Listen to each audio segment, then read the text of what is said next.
જો સ્વાધ્યાયનો 1.3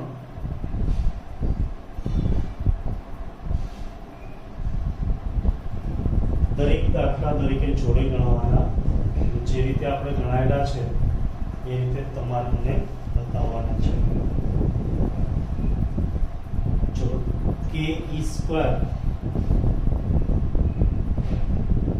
upon g me into mp ગુણોત્તર પરિમાણ રહિત છે તેમ ચકાસો અને ભૌતિક અચળાંકો ધરાવતા કોષ્ટકમાં જુઓ અને આ ગુણોત્તરનું મૂલ્ય શોધો અને આ ગુણોત્તર શું દર્શાવે એ આપણે બતાવવાનું છે. તો જુઓ, તમને ઉદાહરણ યાદ હોય, ઉદાહરણમાં આપણે કીધું હતું વિદ્યુત બળ Fe અને ગુરુત્વાકર્ષણ બળ Fg નો જો ગુણોત્તર લેવામાં આવે તો દરેકને યાદ જ છે Fe એટલે વિદ્યુત બળ k q1 q2 upon r². ચલો, અહીંયા q1 એટલે યસ ઇલેક્ટ્રોન પરનો વિદ્યુત ભાર, q2 એટલે પ્રોટોન પરનો વિદ્યુત ભાર, એટલે k e² થાય upon r². નીચે ગુરુત્વાકર્ષી બળ, ગુરુત્વાકર્ષી બળમાં પણ આપણને આવડે છે. હા, કયું સૂત્ર? Gm1m2 એટલે Gmemp છેદનો છેદંશમાં જતો રહે એટલે r². ચલો, r² ઉડી જાય તો બાકી શું રહેશે? હા, k e² ના છેદમાં Gme upon mp.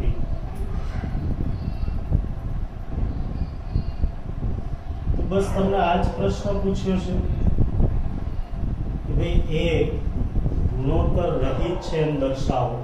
તો બળના છેદમાં બળ એટલે કેવું થઈ જાય? ગુણોત્તર રહિત. બરાબર? એટલે કે પરિમાણ રહિત. આ જે ગુણોત્તર છે એ કેવો થઈ જાય? પરિમાણ રહિત. ગુણોત્તર પરિમાણ રહિત છે.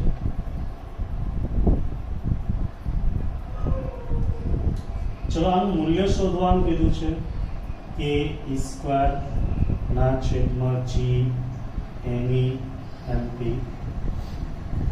ચલો, આ બધાના મૂલ્યો આવડે છે? હા, આવડે છે. k ની કિંમત 9 × 10⁹ e² એટલે 1.6 × 10⁻⁻19 1.6 × 10⁻⁻19 ના છેદમાં g કેપિટલ G ધોરણ 11 થી આવડે છે 6.67 × 10⁻11 me એટલે ઇલેક્ટ્રોનનું દળ, યસ 9.11 × 10⁻31. પ્રોટોનનું દળ mp એટલે પ્રોટોનનું દળ, હા એ પણ આવડે છે 1.67 × 10⁻27. ચલો, પહેલા સાદુરૂપ ઘાતનું આપવાનું. તો નીચે -31 -11 -42 -27. ઓકે, ચલો એને ઉપર લઈ જવાના. ઉપર 19 × 38 એટલે -38 + 9 યસ -29. બાકીનાનું સાદુરૂપ આપો તો કેટલો આવે છે આન્સર દરેકને? યસ 2.4 × 10⁻39. એ બધાને આવી જાય છે ને આટલો આન્સર? ઓકે, બસ. તો તમને આ શોધવાનું કીધું છે. હવે જો કદાચ કોઈ એમ કહે કે ભાઈ એકમ પરથી આ પરિમાણ રહિત છે એમ સાબિત કરો, તો બધાને એકમ લખવાના. k નો એકમ શું થાય? હા, ન્યૂટન × મીટર² પર કુલમ્બ સ્ક્વેર. આનો કુલમ્બ સ્ક્વેર. આનો એકમ ન્યૂટન × મીટર² પર કિલોગ્રામ સ્ક્વેર. આનો એકમ કિલોગ્રામ સ્ક્વેર. જો બધા એકમ ઉડી જાય છે તો જવાબ શું આવે? એકમ રહિત. અને એકમ રહિત એટલે પરિમાણ રહિત. કોઈ બી રીતે પૂછે, તમને આવડે, બરાબર ને? ઓકે, ચલો એના પછી 1.4 જે દાખલો નથી, એક પ્રશ્ન જ છે.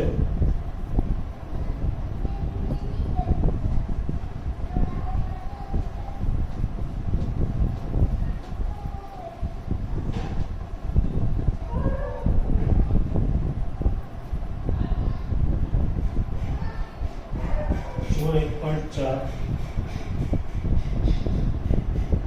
બે પ્રશ્નો આપ્યા છે. પહેલા એ પદાર્થનો વિદ્યુત ભાર ક્વોન્ટમિત એટલે કે ક્વોન્ટાઇઝ થયેલો છે એ કથનનો અર્થ સમજાવો. એટલે આપણે જોઈ ગયા હતા કે કોઈ પણ વિદ્યુત ભારનું મૂલ્ય એ મૂળભૂત વિદ્યુત ભારના મૂલ્યના એટલે કે E ના પૂર્ણ ગુણાંકમાં હોય છે. Q બરાબર A ની બસ આને જ કહેવાય કે વિદ્યુત ભારનું મૂલ્ય ક્વોન્ટાઇઝ થયેલું હોય છે. બરાબર. કોઈ પણ વિદ્યુત ભારનું મૂલ્ય એ મૂળભૂત વિદ્યુત ભાર એટલે યસ ઇલેક્ટ્રોન કે પ્રોટોનનો વિદ્યુત ભાર એના પૂર્ણ ગુણાંકમાં હોય છે. n એટલે પૂર્ણાંક સંખ્યા 1 2 3 વગેરે. ચલો તો પહેલો પ્રશ્ન આવડી જાય. હા, કોઈ પણ વિદ્યુત ભારનું મૂલ્ય એ મૂળભૂત વિદ્યુત ભારના મૂલ્યના પૂર્ણ ગુણાંકમાં હોય છે. આ એનો અર્થ થઈ ગયો. બરાબર. ચલો બી માં તમને શું પૂછ્યું છે? સ્થૂળ એટલે કે મોટા માપક્રમ પર વિદ્યુત ભારો સાથે કામ કરતી વખતે આપણે વિદ્યુત ભારનું ક્વોન્ટમીકરણ શા માટે અવગણી શકીએ? તો દેખો Q બરાબર A ની છે. જ્યારે તમે મોટા મૂલ્યની વાત કરો તો મોટા મૂલ્યના વિદ્યુત ભારમાં n એટલે કે વિદ્યુત ભારિત કણોની સંખ્યા ખૂબ જ મોટી હોય અને એ જ્યારે ખૂબ જ મોટી હોય ત્યારે ક્વોન્ટમીકરણ છે એ ધ્યાનમાં ના લઈએ તો પણ ચાલે. બરાબર. તો જ્યારે કોઈ વિદ્યુત ભારનું મૂલ્ય મોટું હોય ત્યારે તેમાં રહેલા વિદ્યુત ભારિત કણોની સંખ્યા એટલે કે n ખૂબ જ વધારે હોય છે. તો આવા સમયે ક્વોન્ટમીકરણને અવગણી શકાય. ચલો સમજણ પડી ગઈ દરેકને? હા, કદાચ કોઈ VSQ તરીકે પૂછે તો તમને આ રીતના પ્રશ્ન પૂછી શકે. ચલો એના પછી આપણે 1.5 જોઈએ. આ બધા બહુ સિમ્પલ પ્રશ્નો છે, કન્સેપ્ટ સમજવા માટેના પ્રશ્નો છે.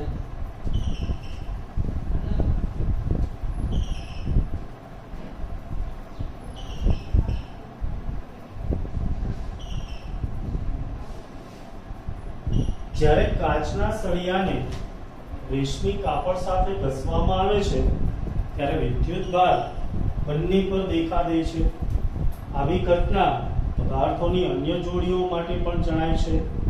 વિદ્યુત ભાર સંરક્ષણના નિયમ સાથે આ બાબત કેવી રીતે સુસંગત છે તે સમજાવો. દેખો, આ બધી વસ્તુ આપણે થિયરીમાં ભણી જ ગયા છીએ, તેમ છતાંય ફરીથી જોઈ લઈએ. બરાબર ને? ચલો શરૂઆતમાં કાચનો સળિયો અને રેશમનું કાપડ બંને વિદ્યુત ભાર રહિત હોય છે. કે જેટલા ધન હોય એટલા જ એમની પાસે ઋણ હોય છે. બરાબર ને? કાચનો સળિયો અને રેશમનું કાપડ પ્રારંભમાં વિદ્યુત ભાર રહિત હોય છે. એટલે કે ભાઈ એમનો પ્રારંભિક વિદ્યુત ભાર કેવો હોય? બરાબર, શૂન્ય હોય, 0 હોય. બરાબર ને? ઓકે. હવે તમે ઘસવાની પ્રક્રિયા કરો તો ઘર્ષણથી શું થાય? હા બોલો, આપણે ભણી જ ગયા છીએ. યસ, કાચનો સળિયો ધન બને છે અને રેશમનું કાપડ છે એ ઋણ બને. કેવી રીતે? તો કે આપણે સમજાવ્યું કે આને જ્યારે અહીંયા ઘસવામાં આવે તો અહીંથી દાખલા તરીકે 3 ઇલેક્ટ્રોન અહીંયા જતા રહે તો આ કેવું થઈ ગયું? ઋણ વિદ્યુત ભાર. અહીંયાથી ઇલેક્ટ્રોન જતા રહે એટલે ધન વિદ્યુત ભાર થયો. બરાબર. પણ જો એનો કુલ વિદ્યુત ભાર લઈએ તો કેટલો થાય? તો કે જુઓ, અહીંયા +3 તો અહીંયા -3, તો કુલ વિદ્યુત ભાર 0 જ થાય છે. આથી આ ઘટના વિદ્યુતભાર સંરક્ષણના નિયમ સાથે સુસંગત છે એમ કહી શકાય ને ભાઈ? કોઈ કહેશે સર 5 ઇલેક્ટ્રોન જાય તો -5 E થાય અને આ +5 E થાય. કોઈ કહેશે 10 ઇલેક્ટ્રોન જાય તો +10 E થાય, આ -10 E થાય, પરંતુ કુલ વિદ્યુતભાર 0 જ આવશે. બરાબર? ચાલો, સમજણ પડે છે ને ભાઈ? Okay, good. ચલો, એના પછી 1.6 આવો પ્રશ્ન જીનીટ જેવી એક્ઝામમાં બી પૂછાય છે.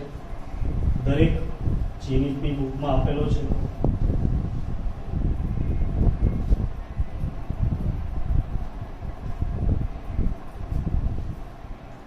ચાર બિંદુવત વિદ્યુતભારો QA બરાબર 2 માઇક્રોકુલમ, QB બરાબર -5 માઇક્રોકુલમ, QC બરાબર 2 માઇક્રોકુલમ અને QD બરાબર -5 માઇક્રોકુલમ એક 10 સેમીની બાજુવાળા ચોરસ ABCD ના શિરોબિંદુઓ પર અનુક્રમે રહેલા છે. પહેલા એક ચોરસ દોરવાનો જેના 4 બિંદુ A, B, C અને D. A ઉપર QA બરાબર કેટલા વિદ્યુતભારની વાત કરી છે? યસ, 2 માઇક્રોકુલમ. QB પર કેટલો વિદ્યુતભાર કીધું છે? -5 માઇક્રોકુલમ. QC પર કેટલો વિદ્યુતભાર કીધો છે? યસ, -2 માઇક્રોકુલમ. QD પર અહીંયા પ્રિન્ટિંગ મિસ્ટેકમાં જોજો.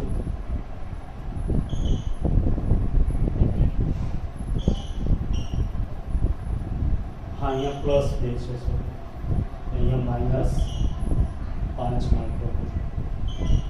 ફરીથી બોલી દો, 2 -5 2 અને -5. 10 સેમી બાજુવાળો ચોરસ. દરેક બાજુની લંબાઈ 10 સેમી છે. રાઈટ? ચોરસના કેન્દ્ર પર મૂકેલા 1 માઇક્રોકુલમ વિદ્યુતભાર પર લાગતું હોય. ચોરસનું કેન્દ્ર એટલે એની બંને મધ્યગાઓ જ્યાં છેદતી હોય એને કેન્દ્ર કહેવાય. અને ત્યાં 1 માઇક્રોકુલમનો વિદ્યુતભાર મૂકેલો છે. તો એના ઉપર લાગતું બળ શોધવાનું છે. ચલો, કોણ કહેશે આના ઉપર કોણ કોણ બળ લગાડે? હા, ચારેય વિદ્યુતભાર લગાવે. ચલો, A વડે આના ઉપર લાગતા બળની દિશા કઈ હશે? જુઓ, આ ધન એટલે બહાર જતી દિશામાં અપાકર્ષી FA. ચલો, એવી જ રીતના C વડે આના ઉપર લાગતા બળની દિશા કઈ હશે? યસ, આ દિશામાં, જેને શું કહેવાય? FC. ચલો, આ પ્લસ છે, આ માઈનસ, તો અહીંયા આકર્ષી એટલે FB. એવી જ રીતના અહીંયા પણ આકર્ષી એટલે FB. બરાબર ને? તો હવે તમે અહીંયા ધ્યાનથી જોશો તો તમને ખબર પડશે કે અહીં FA બરાબર -FC. જો બંને પર વિદ્યુતભારના મૂલ્યો સમાન હોય એટલે બંને બળના મૂલ્યો સમાન થાય. અંતર સમાન છે એટલે, પણ દિશા વિરુદ્ધ. એવી જ રીતના FB બરાબર -FD. સમજાય પડે ને? મૂલ્યો સમાન છે, દિશા પરસ્પર વિરુદ્ધ છે. આથી પરિણામી બળ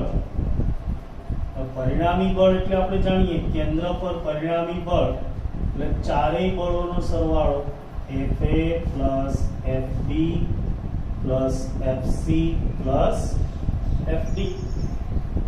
તો ચારેય બળોનો સરવાળો લઈએ તો FA ની જગ્યાએ -FC, અહીંયા -FB મૂકો તો પરિણામી બળ કેવું થઈ જાય? 0. એટલે આપણે તમને ટૂંકમાં યાદ રાખવાનું કીધું હતું કે ચોરસ હોય એના કેન્દ્ર ઉપર કોઈ વિદ્યુત ભાર મૂકેલો હોય તેના પર લાગતું પરિણામી બળ અને વિદ્યુત ક્ષેત્ર એટલે કે પરિણામી વિદ્યુત ક્ષેત્ર શૂન્ય હોય છે. બરાબર.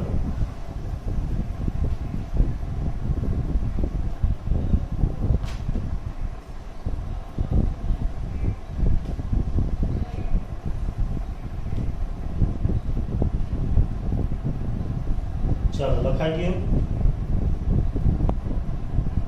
ઓકે, તો 1.7 જેની અંદર તમારે ફક્ત પ્રશ્નનો જવાબ આપવાનો છે જે આપણે જોઈ પણ ગયા છીએ.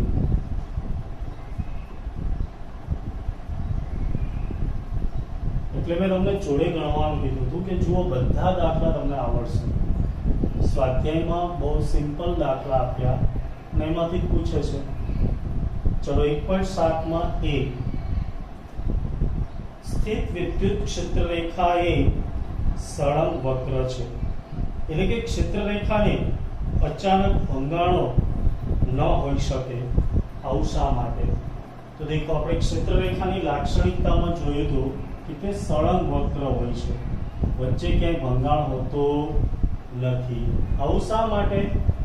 તો દેખો, આપણે ભણી ગયા છીએ જો ધન હોય તો ક્ષેત્ર બહાર આવતી દિશામાં હોય.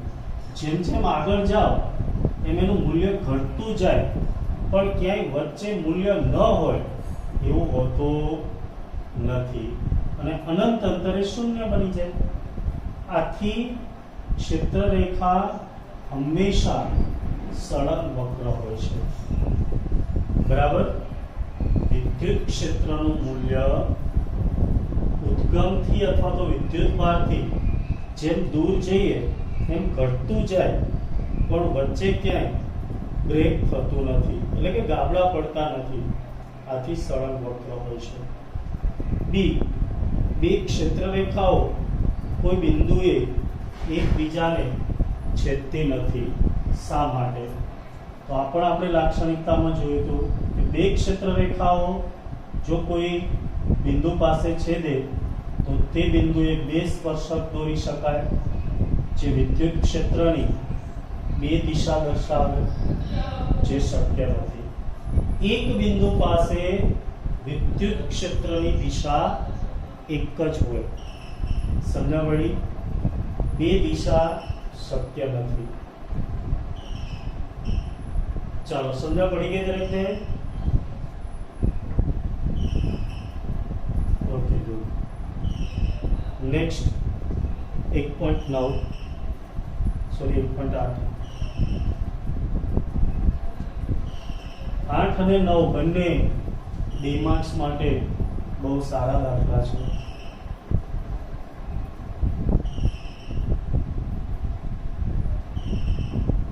બે બિંદુવત વિદ્યુત ભારો QA બરાબર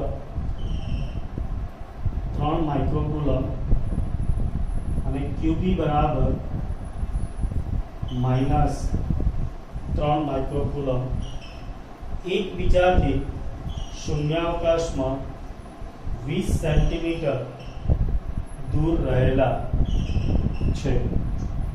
તો અહીંયા બે વિદ્યુત ભાર લઈએ. એકનું નામ QA, બીજાનું નામ QB. એમની વચ્ચેનું અંતર કેટલું આપ્યું છે? 20 સેન્ટીમીટર. જો આ પ્લસ Q છે તો આ માઇનસ Q છે. તો એમની વચ્ચેનું અંતર કેટલું થાય? Yes, 2A. તો અહીંયા કોઈ કેન્દ્ર હોય તો આ A અને માઇનસ A. બરાબર. અથવા તમે ખાલી મૂલ્ય લખો તો આ R લો તો આ પણ R જ હોય કેન્દ્ર માટે. બરાબર. તો બે વિદ્યુત ભારોને જોડતી રેખાના મધ્ય બિંદુ O આગળ વિદ્યુત ક્ષેત્ર કેટલું હશે? તો જુઓ, જ્યારે ડાયપોલ વડે ઉદ્ભવતા વિદ્યુત ક્ષેત્રની આપણે વાત કરી ત્યારે મેં તમને આ પોઈન્ટ શીખવાડ્યો કે બંને એક જ દિશામાં હોય એટલે વિદ્યુત ક્ષેત્ર 2kq/r² થાય. જો યાદ હોય તો, નહીંતર ફરીથી સાબિત કરી દઉં છું. પછી બી પૂછ્યું છે કે જો 1.5 into 10⁻⁹ કુલમ માન ધરાવતો, એટલે વિદ્યુત ભારનું મૂલ્ય 1.5 ગુણ્યા 10⁻⁹ કુલમ. ઋણ પરીક્ષણ વિદ્યુત ભાર, ઋણ એટલે આગળ માઇનસ આવે, આ બિંદુએ મૂકવામાં આવે, એટલે કે ઓ બિંદુ આગળ મૂકવામાં આવે તો તેના પર કેટલું બળ લાગશે, F શોધવાનું છે. ચલો આ બે પ્રશ્નોની વાત કરીએ આપણે. તો પહેલો પોઈન્ટ, મધ્ય બિંદુ આગળ વિદ્યુત ક્ષેત્ર. જો તમને ડાયરેક્ટ યાદ હોય તો તમે લખી શકો 2kq/r². પણ યાદ ન હોય તો બંને એક જ દિશામાં, દેખો ધન છે એટલે એ બહાર જતી દિશામાં, આ ઋણ છે તો એને અંદર જતી દિશામાં, એટલે બંને એક જ દિશામાં આવે તો EA પ્લસ EB. બંને માટે kq/r² એટલે 2kq/r². બસ કિંમત મૂકી દો. 2k એટલે 9 into 10⁹, q એટલે બેમાંથી કોઈ એકનું મૂલ્ય 3 માઇક્રોકુલમ એટલે 3 into 10⁻⁻6. r એટલે અંતર, જુઓ આખું અંતર 20 હોય તો આટલું અંતર કેટલું થાય, 10 સેન્ટીમીટર. તો 10 ગુણ્યા 10⁻², એમનો વર્ગ, એટલે 10⁻1 નો વર્ગ થશે. તો ઉપર ગુણાકાર કરી દો, 9 × 27, 27 × 54 ગુણ્યા 10 9 માંથી 6 જાય તો 3, અહીંયા 10⁻1 એનો વર્ગ એટલે 10⁻2. ઉપર જશે તો પ્લસ થઈ જશે એટલે 5, એક પોઈન્ટ ખસી જાઓ, 5.4 ગુણ્યા 10⁶. ચલો આવડશે. ઓકે, જો કોઈ દિશા પૂછે તો એમ કે સદિશ E, તો મૂલ્ય તો આ જ આવશે,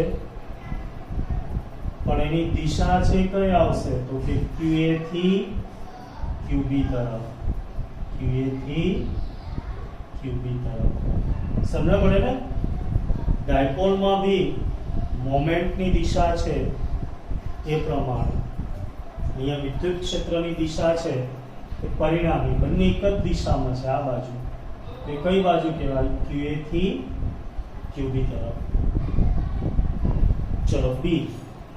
હવે અહીંયા કોઈ Q જેટલો વિદ્યુત ભાર મૂકીએ તેના પર કેટલું બળ લાગે, તો કે વિદ્યુત ક્ષેત્રના પોઈન્ટમાં જ આપણે જોઈ ગયા હતા, F બરાબર QE.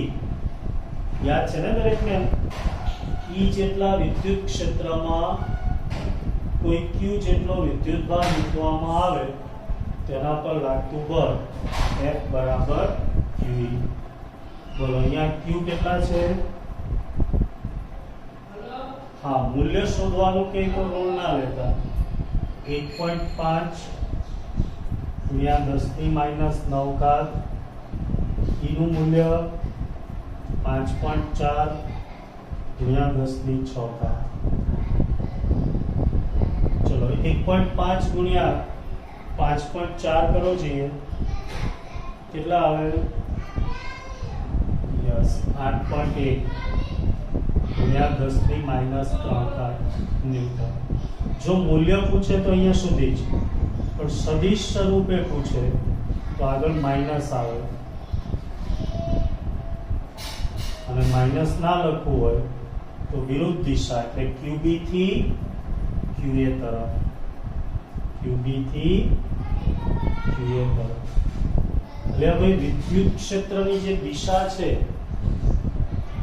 એની વિરુદ્ધ દિશા, તો વિદ્યુત ક્ષેત્રની દિશા એટલે QA થી QB, એની વિરુદ્ધ દિશા એટલે QB થી QA. સમજ પડે ને? अथवा खाली आगे माइनस कर दिए तो एनो मतलब एक थाय विद्युत क्षेत्रनी विरुद्ध दिशा। समझ पड़ी गई? ओके चलो 1.9 छोड़ो।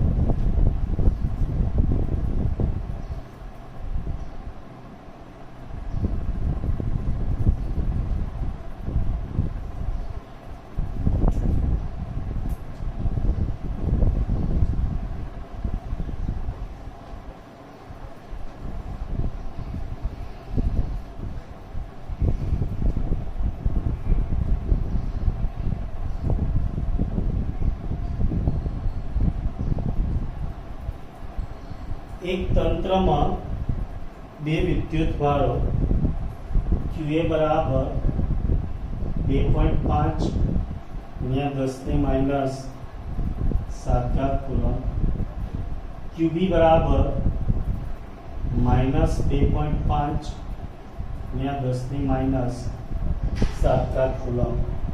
अनुक्रमे ए बिंदु जेना याम छे 0 0 माइनस 15 सेंटीमीटर અને B જેના યામ છે 0 0 પ્લસ 15 સેન્ટીમીટર। તો તંત્રનો કુલ વિદ્યુત ભાર જેને કેપિટલ Q અથવા તો સ્મોલ q કહીએ અને વિદ્યુત ડાયપોલ ચાક માત્રા શોધો।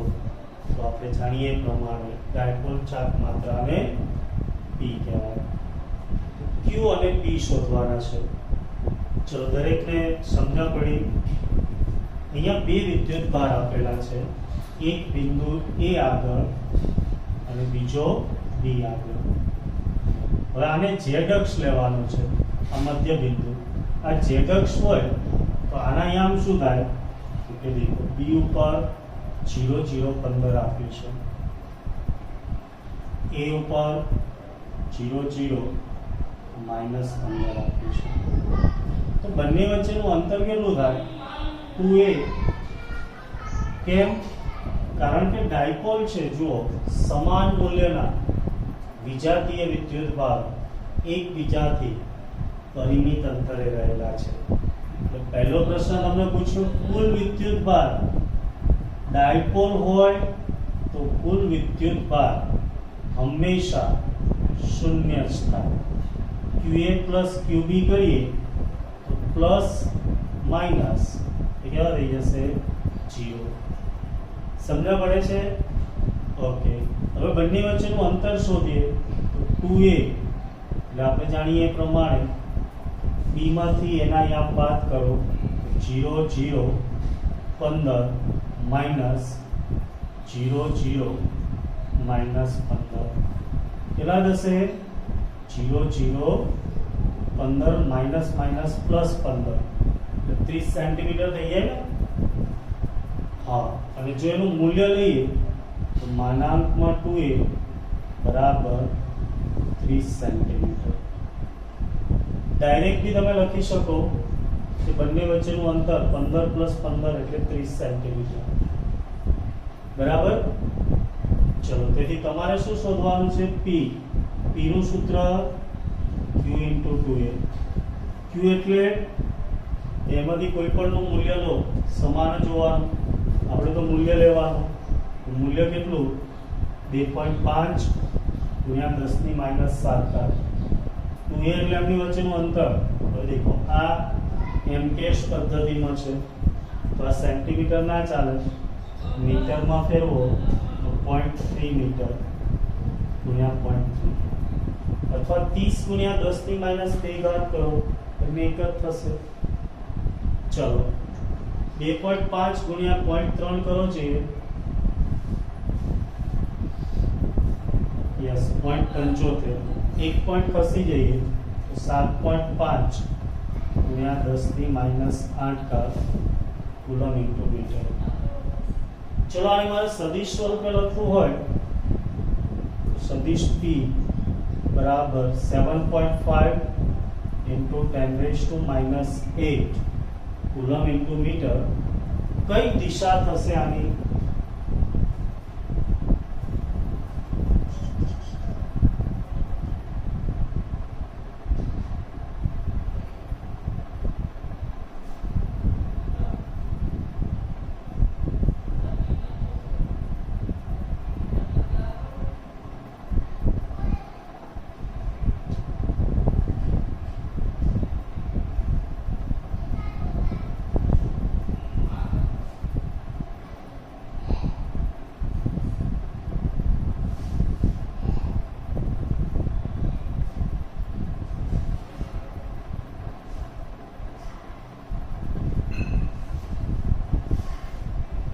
અવાજ આવે છે દરેકને?